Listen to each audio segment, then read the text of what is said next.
Hey beauties, good evening to you. I just came across a post from Dr. Umar, I think his name is.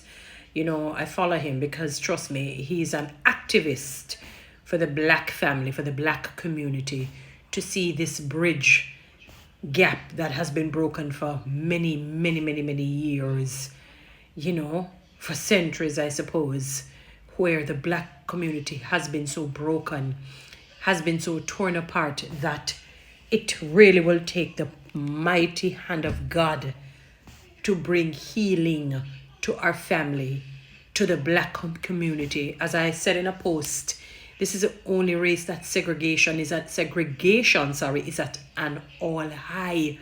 I have never seen a race, a set of people that has been so filled with hate and segregation against each other. Black on black crime and violence, a lot of reprisal killings. And it is just a very sad state of affair. It compounds the white supremacy and the atrocities that the black community has faced, from the white supremacists, the Ku Klux Klan, and all these people that have been beastly against us. And he said something quite profound, and I agree with him. He said that, men are not raising boys to become men fit for our women. And he's talking predominantly in the black community now. And nothing is wrong if you decide to marry outside of your race. I mean, as one woman says, the only race is a human race. And she's right. However, we would love to preserve, just as how the Indians and the Chinese want to preserve their specific race and ethnicity. Let us do that with the black community. When we see black kings with black queens loving on each other, and when I say black, even in terms of the color, let me digress a bit. When I look in our country here, it's not only Jamaica, but I use Jamaica because colorism is a pungent hypothesis that is in our country, and classism, and with the two of them, boy, the destruction that they can create and has created. So we go by the shade of the person, and based on your shade, you're put on a pedestal. The darker you are, the more lower on the ladder you're placed.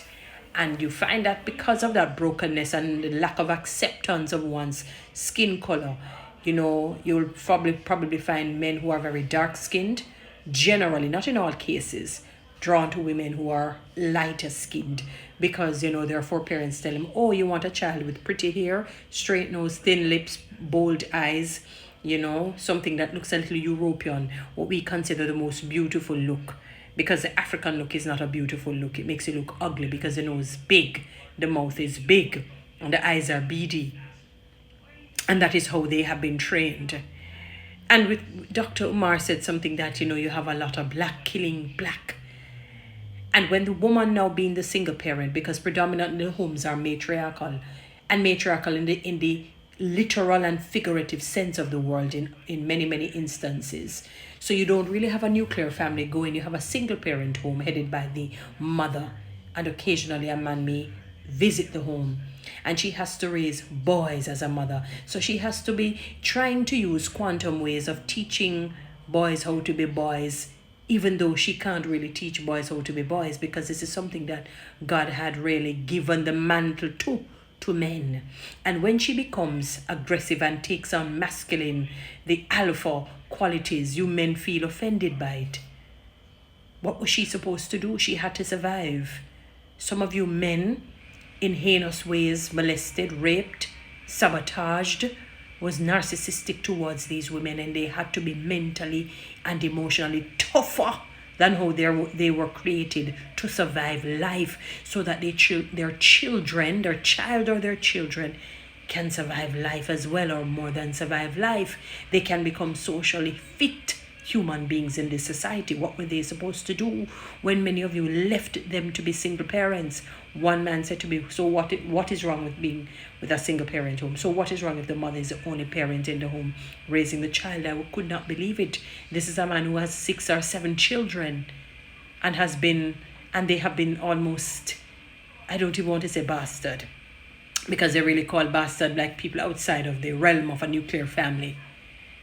They were outcasts almost. Didn't value them.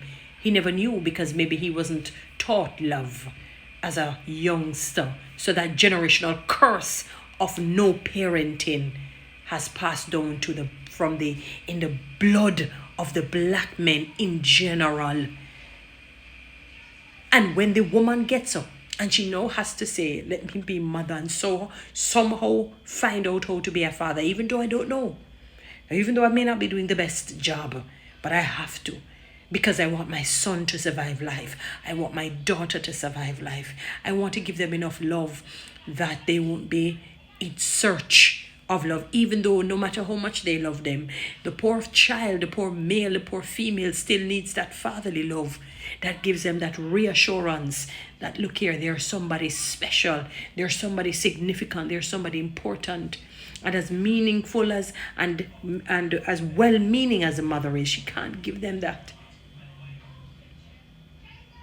And you men get upset when the woman takes on the alpha, a sort of a masculine quality, in order to survive life, in order to survive being a mother, in order for her children to survive. Men, you should salute our women, our black women.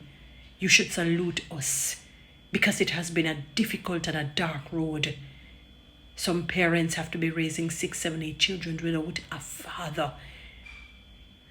They have cried many nights, and we're talking whether you're from the lower class, middle class, or upper class. The broken feeling that they have had, the times when they had to give up themselves in order for their children to become somebody. Sleepless nights, unhappy moments, sad moments, despondent moments, and you dare to complain when they take on your qualities that you should have been in the home to do.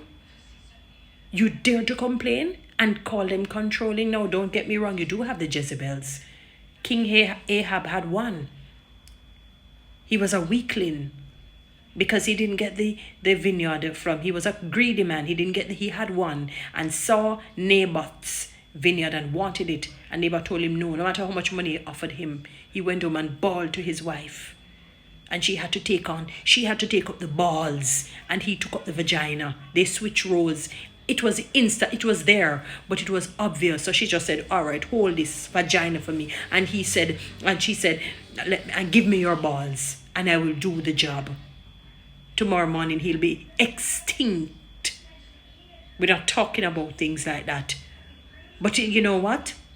He promulgated that because he really should not have even got involved with a woman like that based on her line, her lineage. We're not even talking women like that. You men ought to be ashamed, many of you, because you have not been the stalwart man. You have not been the valiant man. You have not been the man to represent the black man, teaching our black boys how to be valiant men, how to be men of God, how to know how to love their wives as Christ loves the church and gave himself up for her, how to treat women with respect and honor, how to cherish women, how to value women. You dare to put her down when she take on your qualities because you failed to be the father, you failed to be the husband, you failed to be the boyfriend, you failed to be the fiancé, you failed as a man, you were not there for your children, and then you gave her strainer to carry water. A basket would have been better because at least it could have soaked up a little water and get a little wet. But you gave her a strainer to carry water. I salute the black women who have tried, who have toiled in being solid mothers.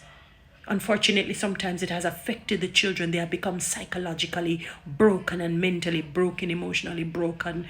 They know how to even treat their own families that they take on. They have children and they didn't even know how to become mothers or fathers. They really wanted to. The heart was willing, but the flesh was weak. The mindset was weak. The heart and the soul, man, was weak. What were you expecting her to do, man, when you decided that you're not going to remain in the home? She had to take on your quality to survive the atrocities that many of you placed on her. You should go and apologize. Many of you should go in repentance and ask God for forgiveness and ask the women for forgiveness. That is why many of you, your lives are not blessed. No matter how you're 7, you can't 11. No matter how you're 13, you can't 14. No matter how you're 15, you can't 16. You can't 17, 18, neither 19 or 20. You should salute the women because they have done their best. to be good mothers. Guys, follow me on TikTok. Subscribe to my YouTube channel, please.